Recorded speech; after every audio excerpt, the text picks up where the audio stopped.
Hey, this is Mark Moore, aka the Casino Mark, at various places on the internet. It's 9:47 a.m. according to a computer clock on Thursday, October 29, 2015. And this is my review of Gem and Holograms. I saw this yesterday. Here's my ticket. Yay.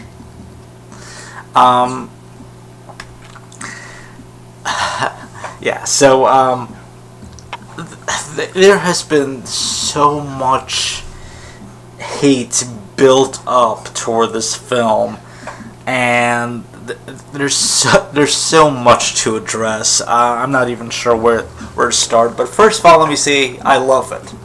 Okay, I love Gem and the Holograms, the movie. And this is coming from a longtime fan of the show. I'm a fan of the cartoon series from back in the 80s. Not from the very beginning, but maybe like from 86, maybe somewhere around there. And it already started as a series in its own right. I never saw the Super Sunday segments or anything like that.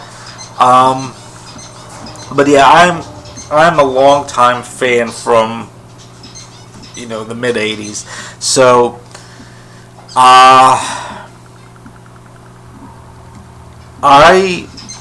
I've been looking forward to a Gem movie for a long time, and it's finally happened. I have finally seen it.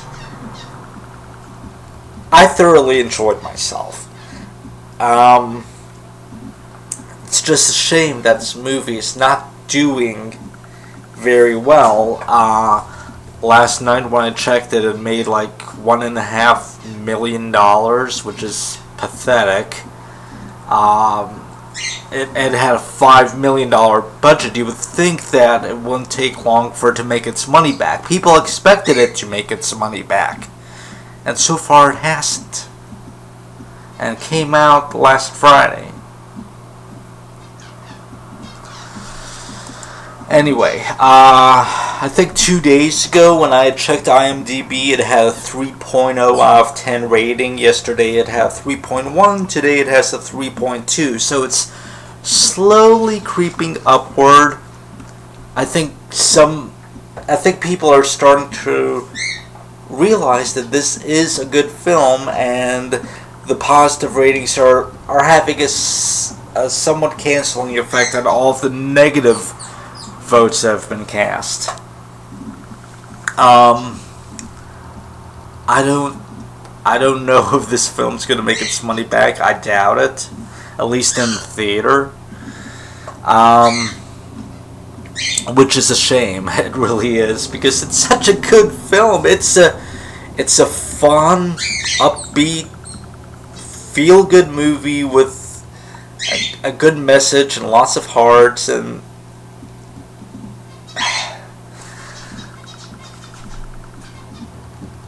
what are you doing, Gem fans? The Gem fan base has been so against this movie, for the most part. There are some that have been willing to give it a chance, like me. But mostly, people have prejudged the movie based on a trailer or based on what they've read. They haven't actually gone out to see it. They haven't supported the brand by supporting the major motion picture that has come out. And I see comments on IMDb about, that a reboot is needed. There's not going to be anything further with the Gem brand on the big screen, or perhaps even on the small screen, if this movie tanks. Yes, it's not 100% accurate to the cartoon series, but you knew that was going to happen. And this shows just how much that the Gem fan base are slaves to the original cartoon series. They don't want anything different. It's like the Transformers movies did a lot of things differently from the cartoon series. So did the G.I. Joe films. They were hits. They were hits and they cost a lot more money to make. The Gem movie was made for $5 million and it's tanking.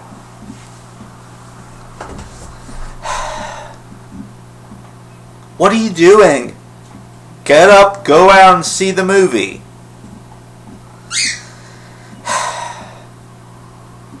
Okay, I guess I should talk about the plot, right? Keep in mind that there will be spoilers. Alright, so in the movie, Cherica and Kimber are orphans, like on the show, but they're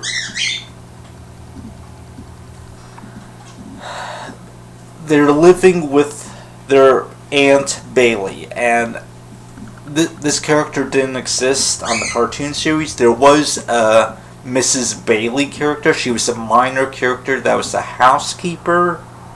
She helped them to, take care of Starlight House and later on Starlight Mansion. In the movie, she's their aunt, played by Molly Ringwald.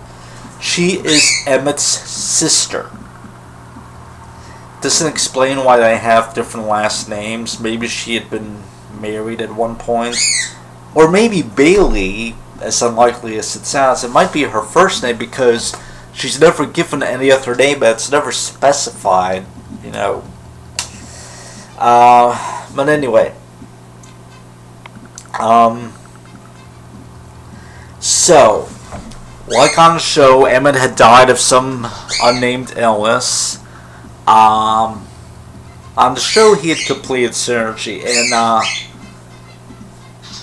in the movie, he had left Synergy deliberately incomplete and wants Cherica to complete Synergy. That's why he left her Synergy. She grew up with Synergy. She saw it as a little girl.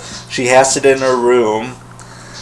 And Emmett leaves clues, for Synergy to awaken and show off clues, and they have to go like on a scavenger hunt around Los Angeles. Basically, Cherica and Kimber had moved to a small town, I forget the name of it at the moment, to live with their Aunt Bailey after Emmett had died. But Kimber's doing some kind of music video, and the girls, do a music video. They just kind of film it, and then record on a digital camcorder or whatever. And then later on, Cherica tries doing some kind of performance on her channel, or maybe it's Kimber's channel, I'm not sure, on YouTube. And she wants to delete it, but she hands the camera off to Kimber and says, "Here, you handle this." It's not difficult to hit delete. I'm kind of wondering if Cherica passed the camcorder over to Kimber at that point, perhaps hoping Kimber would share this video with the world, which she does. She chooses to not delete it, and she uploads it to YouTube. On a private channel, but it's a public video. I'm not sure if that's possible. A private channel? Maybe? I don't know. But anyway, it starts getting hits like immediately. It just snowballs, and people are sharing this video online, and so everyone is wondering, like, it even makes it on, like, the news, or maybe it's on MTV, I don't know, that people are wondering who Gem is. So, Erica Raymond, yes, they feminized Eric into Erica, played by Juliette Lewis. She's the head of Starlight Enterprises.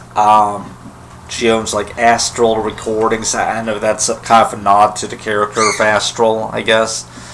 And also, I don't think they call it Starlight Music at any point. But it is Starlight Enterprises, and it's a building with its star logo on the top, kind of reminiscent of the cartoon series. And she wants Jem to contact her. So after talking it over with Aunt Bailey,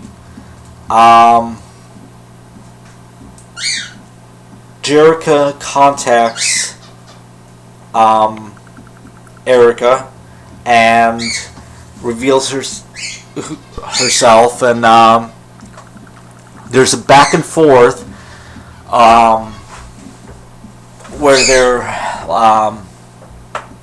messaging each other, and at the same time there's a YouTube video, I guess it's YouTube, I think, yeah, of two guys competing against each other, trying to outdo each other, and playing drum solos. This kind of reminded me of the Battle of the Bands, not the Battle of the Bands, the talent search from the original series, the competition between Rhea and Craig. Whether that was deliberate or not, I'm not sure, but they basically they insert a lot of online videos into this movie to set up context or as a metaphor or whatever. They have characters talking about why they create online. I mean, they have real people talking about why they create online personas. We have Cherica music about Facebook and why there's a wall for people to hide behind, and we have Jem fans talking about why they love Jem after Jem becomes famous, obviously. So yeah, there's a lot of like user created content in this movie, but it's not too intrusive, and sometimes it's integrated really well. So just when Erica wants just Cherica, but Cherica says, you take the whole band, take it or leave it. There's a back and forth between them while the drum competition is still going on. You can still hear it in the background, and you can see it occasionally. And it's used kind of as a metaphor for the battle between Cherica and Erica. So I thought that was really neat. And Erica relents. She comes to the house to meet them. She's not particularly nice. She's kind of rich and snobby and stuff. And she takes them to LA, which is where Cherica and Kimber grew up. So they're coming home in a sense, and Cherica even says so. So once they're in LA, they're in close proximity. There's a GPS inside Sergi, and it activates, and Sergi reveals herself to the girls. I should mention that Washa and Shayna are Aunt Bailey's foster daughters. So when Cherica and Kimber came to live with them, they all became kind of a family. This is a bit different from the cartoon series, where it was Cherica's parents that owned Starlight House, and Washa and Shayna and a bunch of other girls came to live with them.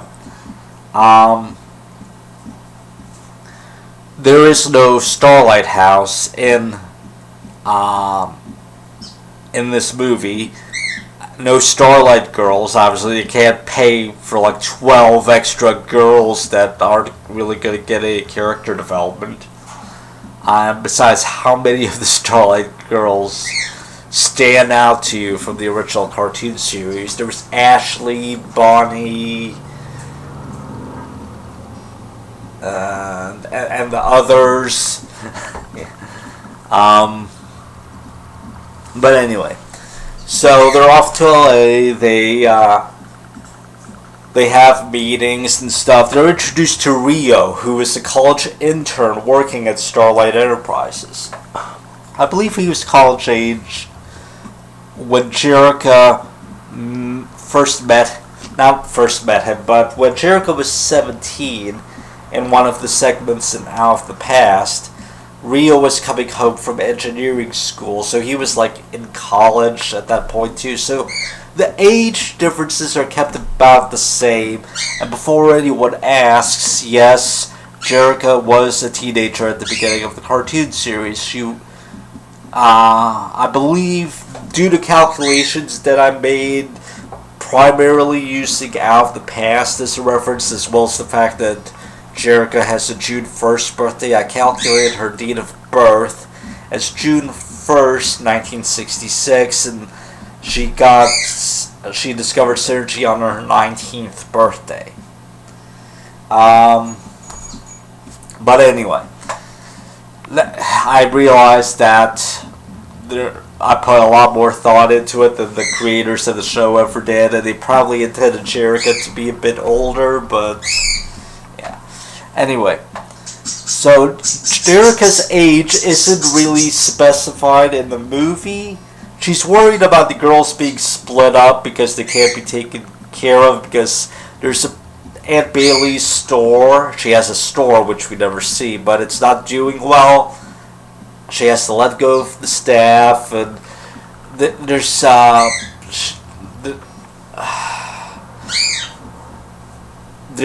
she lost an appeal for something, and apparently they're going to lose the house. But anyway, so Cherica sees her newfound fame as a way to help out Aunt Bailey and keep the family together. So Rio is put in charge of looking after them. He's not a very good driver, but he drives them in his truck back to Starlight Mansion. And yes, Starlight Mansion is in this movie. It's owned by Erica, and he stays there, and the girls also have their own separate room. Yeah, just one room for the four of them. But anyway,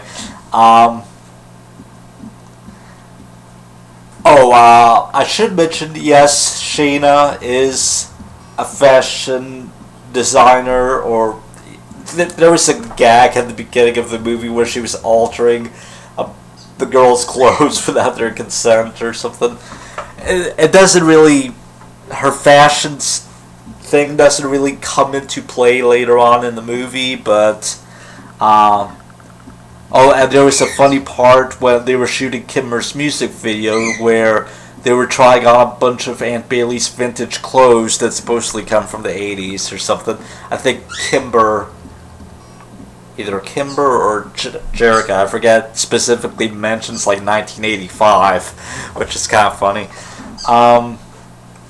But anyway, so they're in recording sessions, they're doing vocal training, there's montages and stuff, and and importantly, yes, the Gemstar earrings are in the movie, but they're bigger and blocky and kind of a light purple instead of the flat red earrings from the show.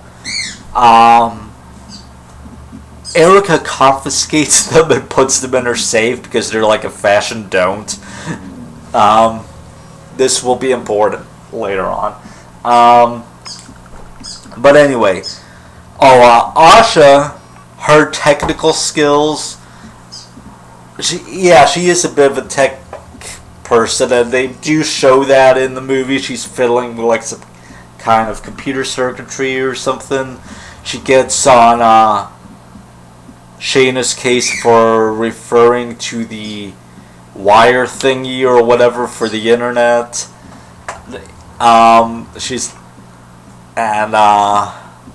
Later on she does some hacking to help them pull off their plan to But I'll get to that. She doesn't really do anything with Synergy. I mean, on the show, she was able to take Synergy apart and put her back together. At least once, maybe twice. I think maybe in a presidential dilemma she might have done something too. I think so.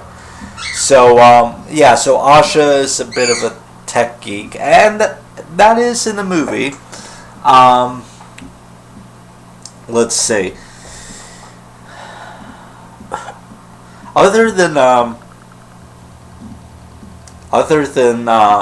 Cherica and Kimber, no one's last names are mentioned except for like Rio and Erica. Let's see. At one point,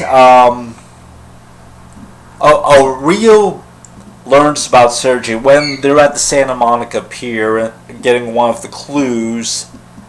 Apparently they had tripped off a silent alarm without realizing it. Plus they had stolen Rio's keys and taken his truck to get there. This was all on camera from the mansion, so Rio, plus Rio's cell phone was in the truck, he was able to track them down, and he realized they had tripped the silent alarm to get into some section of the pier, and the cops were coming, so they all jump into the water. And when they come out under the dock, you know, Rio is in on Synergy. He is told everything. Oh, and by the way, since he's working at Starlight, and Starlight's the one that's kind of marketing Gem and has the rights to it and stuff like that, and has taken over the YouTube channel and stuff like that. Rio knows Cherica is Gem. There's no stupid secret identity thing here where Cherica is in a love triangle with herself. That was the stupidest part of the cartoon series. And it made Rio look really idiotic, and it made him look like a two-timer, even though he supposedly hated liars and hated deception. And it made Cherica look sick in the head. But anyway, that's not in the movie. But they do touch upon, like, when Rio goes on about how Gem is cool and stuff like that, and Cherica says she's starting to feel jealous of herself. And, you know, that's a nod toward the cartoon series. But anyway, Rio is all for helping them out, trying to piece together Emmett's final message or whatever he wants Cherica to do. So,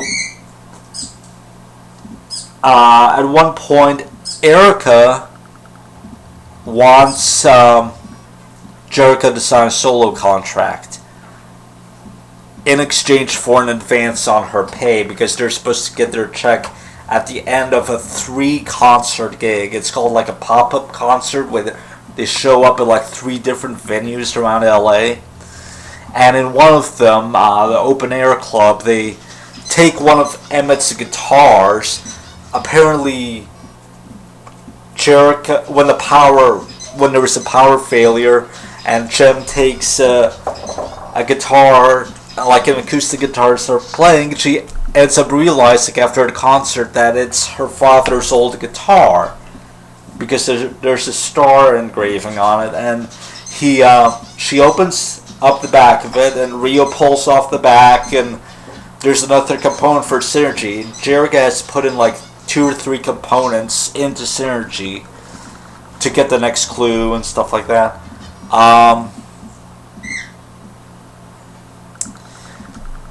But there's no map at the end, but I'll get to that. And anyway, during this one concert, when they're I don't know if they did they get this at the Open Air Club? Yeah, I don't remember. I'm mixing up the club names now at the moment. But anyway, when they were performing Youngbloods, the power went out, so Cherica gets everyone to hold up their cell phone to provide light, and then she gets the girls to, clap or do whatever and give her a beat, and then they just start singing and they get the audience in on it, and I love that. Jem would totally do something like that. Let's see.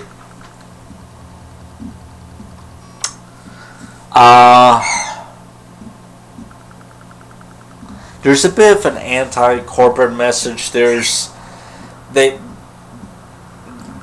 talk about, the hollowness of the acts that Erica's been signing to Starlight. Oh, and we learn Rio is Erica's daughter. Rio is Erica's son. And that was a twist that I wasn't expecting. I thought, wait a minute. But later on, we find out Rio's last name is Raymond. It's not Pacheco, as on the show. On the show, we never learned anything about Rio's background, really, and we never saw his parents or anything. He never talked about them. Rio was one of the least developed characters on the original cartoon series. He appeared in around half of the episodes, but you didn't really learn much about him, if anything. But anyway, let me check something really quick on the soundtrack on Amazon. The soundtrack is digital only. It's on Amazon and iTunes and whatever, but let me look something up really quick.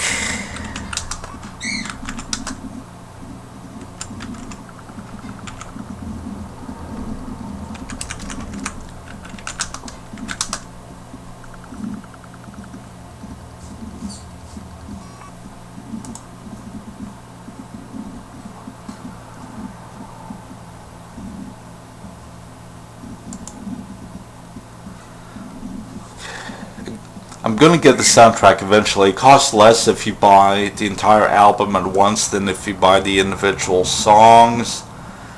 Personally, I like the songs by Jem and the Holograms more so than the ones by the other artists, which I don't really think are that good. But I'm gonna buy the whole album eventually anyway. But let me look at something here.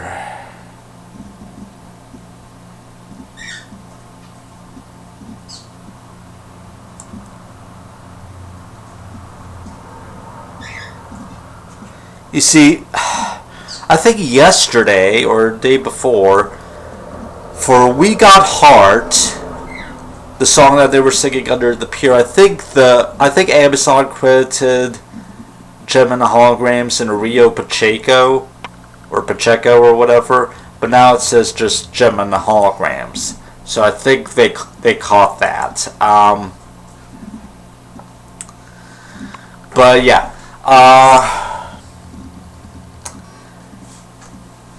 Anyway, Rio is supposedly going to take over the company someday, but Erica doesn't think he's ready.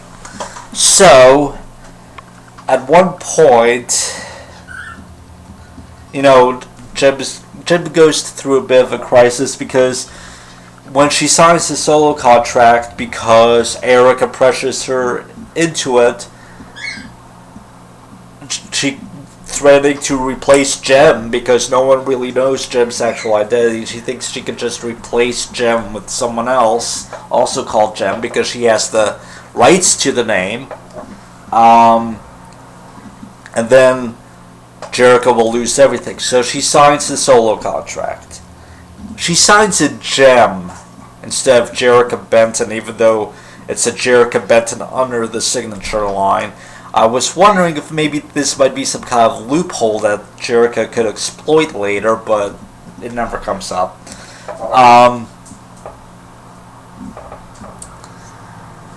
But the other girls get pissed because they overhear a conversation later on at the concert between Cherica and Erica, and the girls leave. They're pissed that apparently they think Cherica was after a solo career. Cherica should have just blurted out. Well, she tries to explain, but she could have done a better job at it and just blurted out that Erica pressured her into signing the solo contract. But anyway, Cherica goes and sings a solo song as Gem.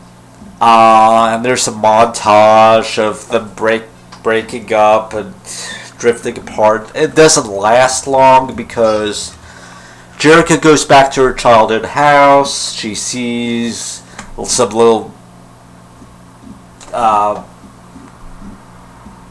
star thing on the sidewalk or whatever with Cherica and Kimber's names on it. Kimber returns. She figured Cherica would go there, and then Asha and Shayna return and they reunite. So this whole breakup didn't last too long.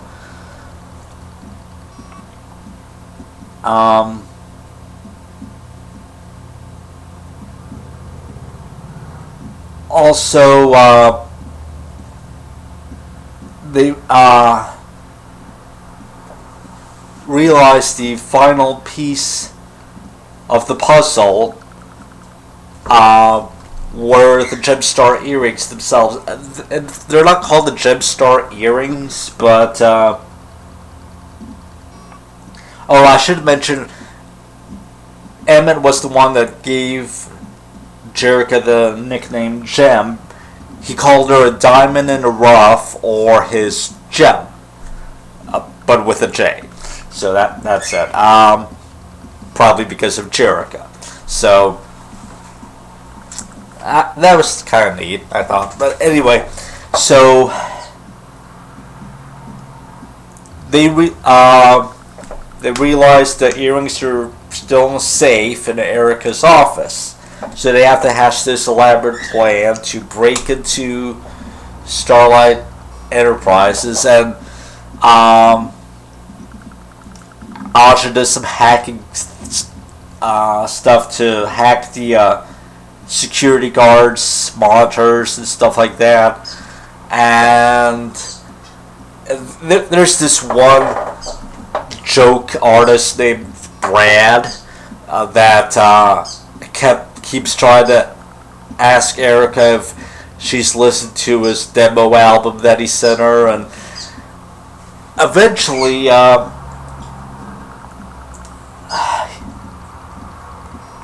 Brad, who is in charge of holding Erica's car, gives Rio the keys in exchange for Rio supposedly going to take Brad's demo CD and make things happen. So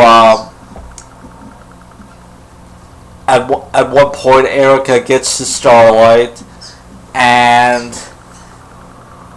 Cherica and Rio have gone into the safe. Rio got into the safe actually, but they get the earrings, and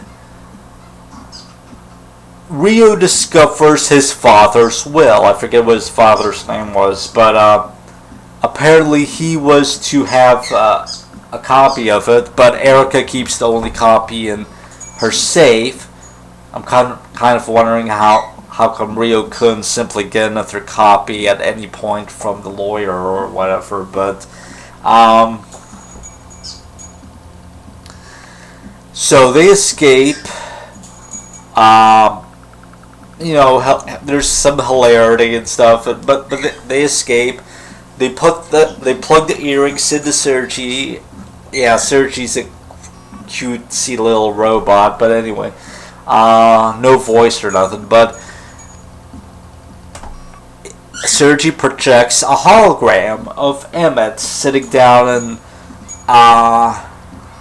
giving Cherica his final message. And it's kind of weird that Cherica is present for this, but Kimber isn't. Rio's present. So there's this nice scene where Emmett is talking to Cherica, and then you see young Cherica come into the into the image and stuff like that, and it's a really nice scene. So Cherica realizes she has to put this right somehow. So for the final concert, she's gotten the other girls. They've all dressed up for the concert. For whatever reason, even though Erica had said to the guards to not let her son or Cherica, or I don't know if she mentioned Cherica by name, but not let them out of the building. Somehow they got back to Starlight Mansion, which Erica never thought to look for them at, and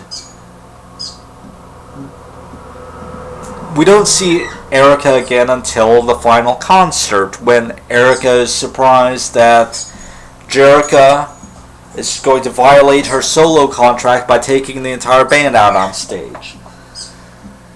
This is when Rio reveals that his father's will stipulated that he can take over Starlight Enterprises when he feels he's ready. Erica says, I've got the only contract, and Rio's like, are you sure?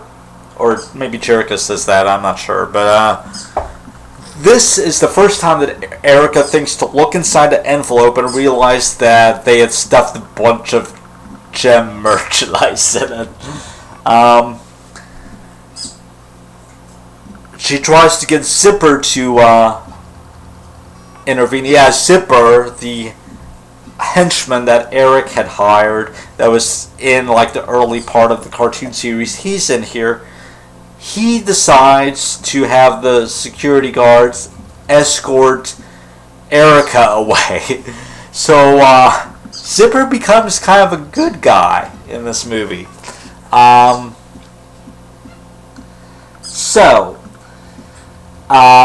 They go out, they do their final concert at Savannah. It's really nice, and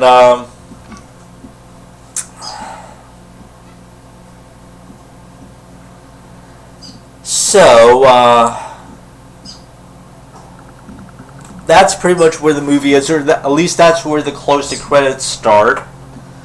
And the closing credits scene is done pretty good. It looks like everyone's names are stuck up as stickers on top of various pieces of music equipment or whatever. But then there's a mid-credits scene. Erica arrives in some dumpy place out wherever at night in a trailer or whatever, and the Misfits are there. Yeah, apparently they have a history together, and Eric had kicked them off the label. Erica. Did I say Eric? I meant Erica, but anyway. Pizzazz is the last one to show up. Jetta's there. Yeah, we have Jetta on the Misfits side, but we don't have Raya on the Hologram side. I guess they wanted to do 4 and 4. But anyway, Pizzazz is played by Kesha. But yeah, so Erica wants to get the Misfits to destroy Gem and the Holograms. And then Pizzazz even quotes some lines from the Misfits verse in the Gem theme song, which is pretty nice. Let's see. Oh, despite the fact that someone, it might have been John Chu, it might have been someone else, said that Truly Outrageous or the Gem theme or whatever would be in the movie, it isn't, and it's not on the soundtrack album either. Guess they didn't want to pay for the rights for that. But the new Gem songs in the movie are good, even though it's a different style than from the original cartoon series. It's still really good.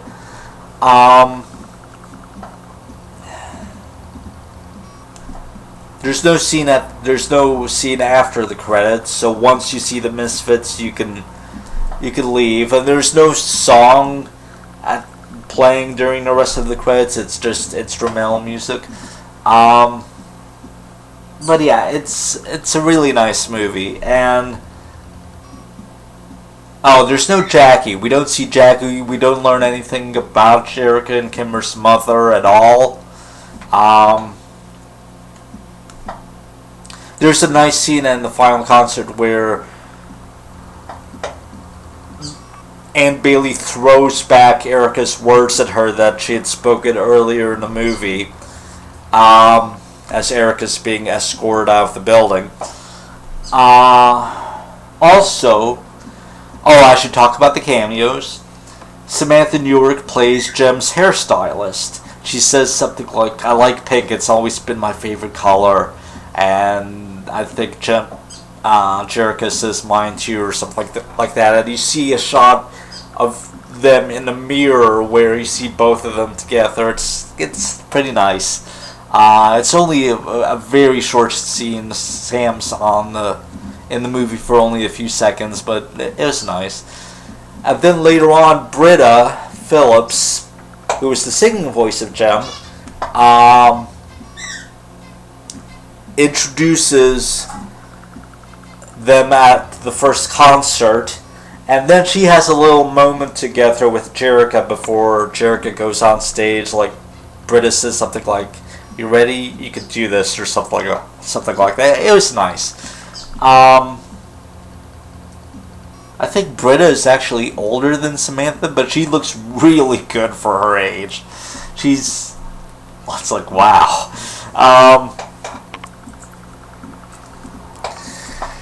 Also, final concert scene, while Rio's watching them in the crowd or whatever, Christy Marks has a cameo. She plays Lindsay Pierce, who was a VJ on the original cartoon series. Obviously, they don't have VJs anymore, and MTV doesn't play videos or anything like that anymore. But she's from Rolling Stone in this movie, and she wants to. She's talking with Rio about setting stuff up for, Gem and the Holograms, and yeah, so that was pretty good. She doesn't look like Lindsay Pierce. In fact, Britta might have been a better choice to play Lindsay, and maybe Christy could have played the club announcer, but then we wouldn't have that nice moment between Britta and Aubrey. So, I don't know. Lindsay Pierce, sure, I guess, why not? Or maybe even get Sue Blue to reprise the role. I don't know. But they probably gave Christy the cameo just to smooth things over with her.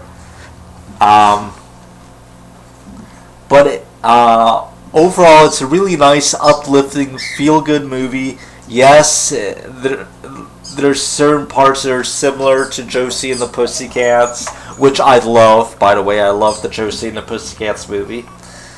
But this is done more seriously instead of comedically. Even though there's plenty of humor in the movie, it's really fun. Go and see the movie. Jeez, how many times do I have to say this? It's risen up from week to week. It was like last week. It was, I forget what, number 88, I think, and now it's number 30 in terms of popularity on IMDb. Why isn't it more? I mean, geez, when I looked at the soundtrack a few days ago on Amazon, it was the number one soundtrack album on Amazon, or at least digitally. I'm not sure, but and it was like the number 20-something album.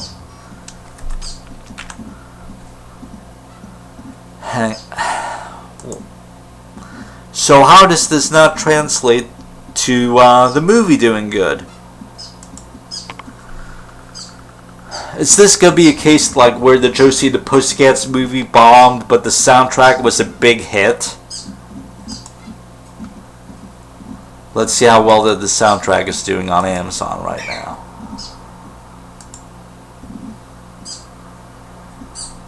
It's number 6 in soundtracks, number 87 paid in albums. Let's see.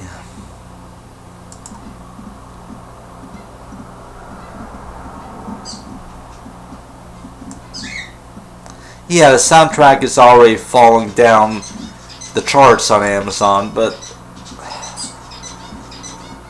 oh, it's kind of funny. Frozen is number 4 at the moment. In the movie, someone has said to Cherica that Youngbloods is being called the next Let It Go, and Cherica's really from Frozen.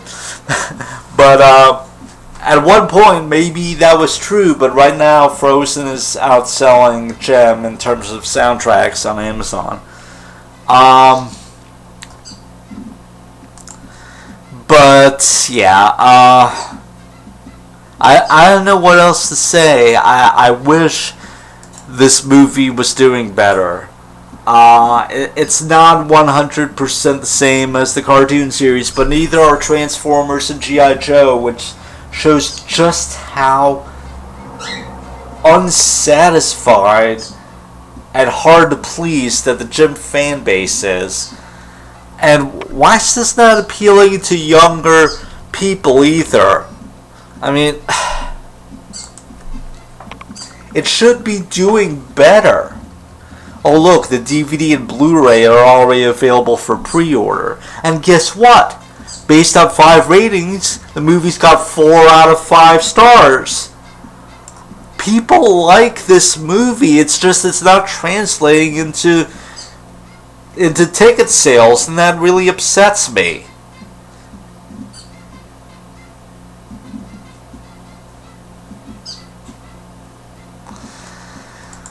Let's see. Is there a release date? Not yet. But it is number 13,363 in terms of DVD and 17,371 in terms of movies and TV overall, at least for the DVD side. For some reason, the DVD and Blu-ray are listed separately on separate pages or something, I think. Let me see.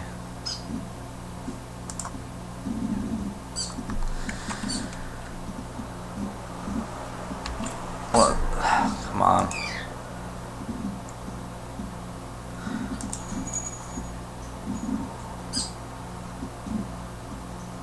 $12.58 in Blu-ray and number 4,977 in movies and TV overall for the Blu-ray. So this is just pre-orders, and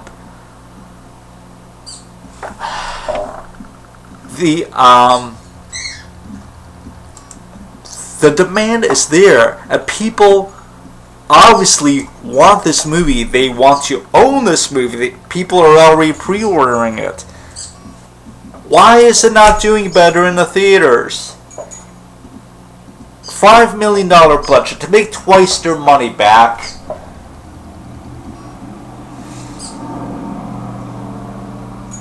Let's say $10 per ticket on average. Is it so hard to get 1 million people in the United States to go and see this movie?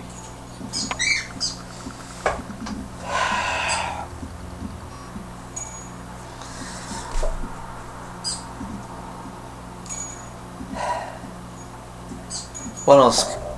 Is there anything else for me to say about this movie? There's this one part from the trailer where this little young girl dressed in Gem makeup wants to get like Gem's autograph or something, and Gem smiles at her. I don't recall seeing that in the movie. I don't think it's in there. But I don't know. Supposedly there were reshoots. I'm not sure what was involved in the reshoots. Possibly Christie's cameo. No, I think that was filmed before. But you see, the thing is, I thought that the filming had already wrapped fairly early on last year. I know they were talking about reshoots, and I'm guessing the Misfits scene at the end was part of the reshoots, but I really don't know what else was part of the reshoots. And the reshoots happened not too long ago. I don't remember the exact dates or anything like that about when the reshoots were announced, but overall, it's a really good movie, and there are nods and winks to the TV series, especially like the part where they find a clue in the club. This whole scavenger hunt thing, and I think specifically that scene, are references to In Search of the Stolen Album, when the Misfits lead Jem and the Holograms on a scavenger hunt around Los Angeles, which is the plot of this movie. The plot of this movie is following the plot of an episode of the cartoon series. Yes, it's not 100% exact to the cartoon series, but there are plenty of similarities. Go and see this movie. Jeez. Sweet goddess, what else do you want me to say? Don't do this to a franchise by letting the movie fail. I'm not sure what else to say at this point. Maybe I'll have more stuff to mention later on. All that I know is I had a great time. There were maybe 3 other women sitting in the back of the theater, so there were a total of 4 people in the theater. And that makes me sad. This movie should be doing a lot better. There were more people that came to the Back to the Future trilogy on Wednesday of last week. Jeez. Go and see the movie. See it multiple times. You won't be disappointed, trust me.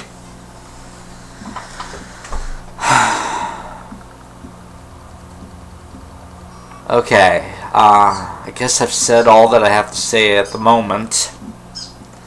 It's 10:39 a.m. and that's... Oh, it just turned 10:40 a.m. and that's it. Thanks for watching.